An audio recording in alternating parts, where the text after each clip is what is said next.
Honestly, they pulled away. I thought at one point, but I never really felt like Kansas was going to win the game. Mm-hmm. Peterson looked better than he has probably in the last couple of weeks. Thought he looked healthier. We kind of saw that in spurts today where he had a little bit more burst. But man, like you watch Arizona and you're just like, man, like Krivas, what he does down there in terms of altering and especially when he's got Koa Pete next to him, it is really hard to score on those dudes. Really hard. And they have big, strong, athletic dudes at every other spot. Their freshmen don't look or play like freshmen. They're big, they're strong, they're long, they got everything, and they just got a bunch of dudes that can hurt you. Everybody does something. Karchenkov, we know what he does defensively. Burries is a top 10-ish pick in the draft, and for good reason. And again, Bradley can do what he does. He closes. He can run the team. He can score when you need him. But again, like I think Krivas is the guy that defensively makes it all happen for them. Yeah, it's like what Ryan Kalkbrenner was the last couple of years for Creighton, where he's so good at being big and tall and long and vertical and in the way, right? Like I don't know if he's necessarily the best shot blocker in college basketball, but I think that he's very much in the conversation, if not the best rim protector in college basketball, in the sense that you're not scoring around the basket when he's in there. You're not getting a clean look at the rim. You're not getting clean drives to the bucket. You're not going to get those angles. He's very, very good at being in the way without committing a ton of fouls. And that's not an easy thing to do, especially for someone that's 7'2", 260. My biggest takeaway, though, Dallin, was that Braden Burries is I think that he's the guy for this group. And I don't know if that's a hot take. And I love Koa Pete, but I think Braden Burries is the engine for this team. He's so good in transition. It's so much of what Arizona wants to do offensively is getting the ball out and pushing it up as fast as they can. And he is a nightmare when he gets ahead of steam. He can find a way to get to the rim. He's shifty, but he's also like 220 pounds. I'd love to see when Braden Burries is going full speed. I'd love to see how many people would actually step in to try to take a charge on that dude. I don't know if it's very many, but 20 points, 12 boards, 5 assists tonight.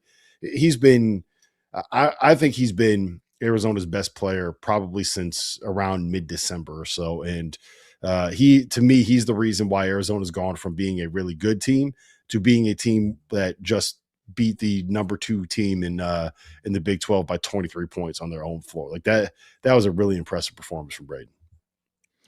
Yeah, I mean, Burries is great, but I think that I don't think it's just him. I mean, Karchenkov, again, really good defensive game, made some shots.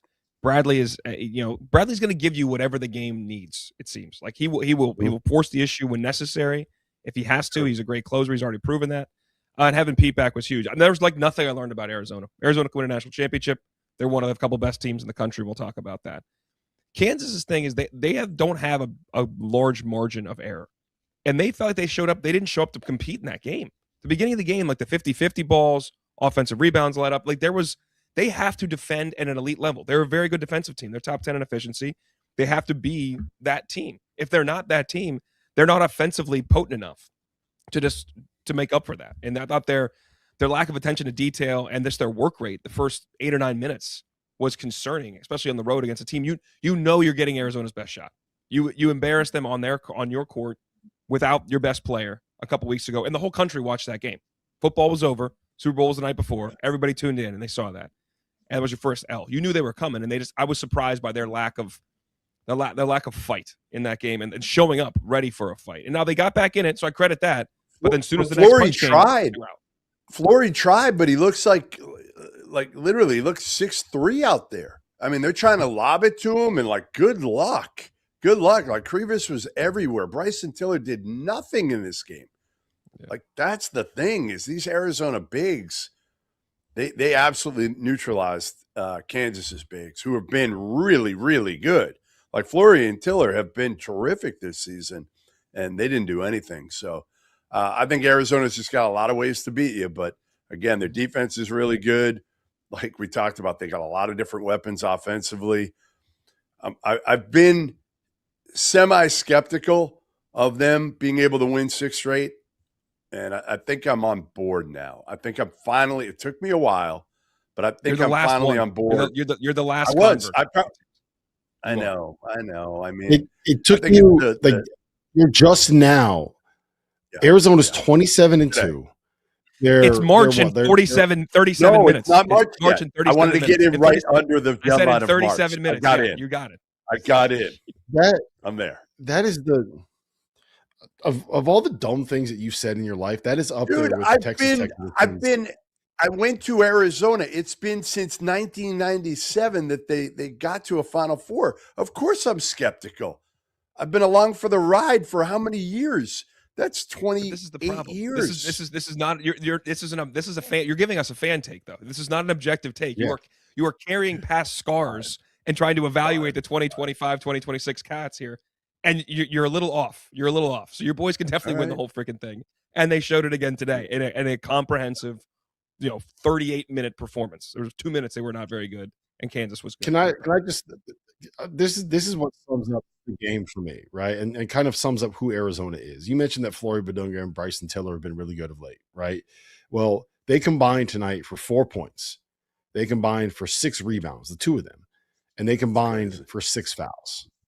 They had as many fouls as they did rebounds, and they played 51 combined minutes. And that is Floyd Badunga, who is in the conversation for Big 12 Defensive Player of the Year and all conference in that league, and Bryson Tiller, who's been really good, a really good freshman the last couple of weeks, right? Probably the last 6 weeks. Didn't I just say all this? Do you listen? Did I just say 6 all boards, this? 6 fouls. What the hell are we doing here? You're taking up valuable time that Dagan wants to utilize for other topics and just reiterating the same damn thing I said. There you go. Keep that anger energy. Take it into the break. It needs to come from someone like me that knows ball, Goodman. Didn't you hear what Adayamara said last night?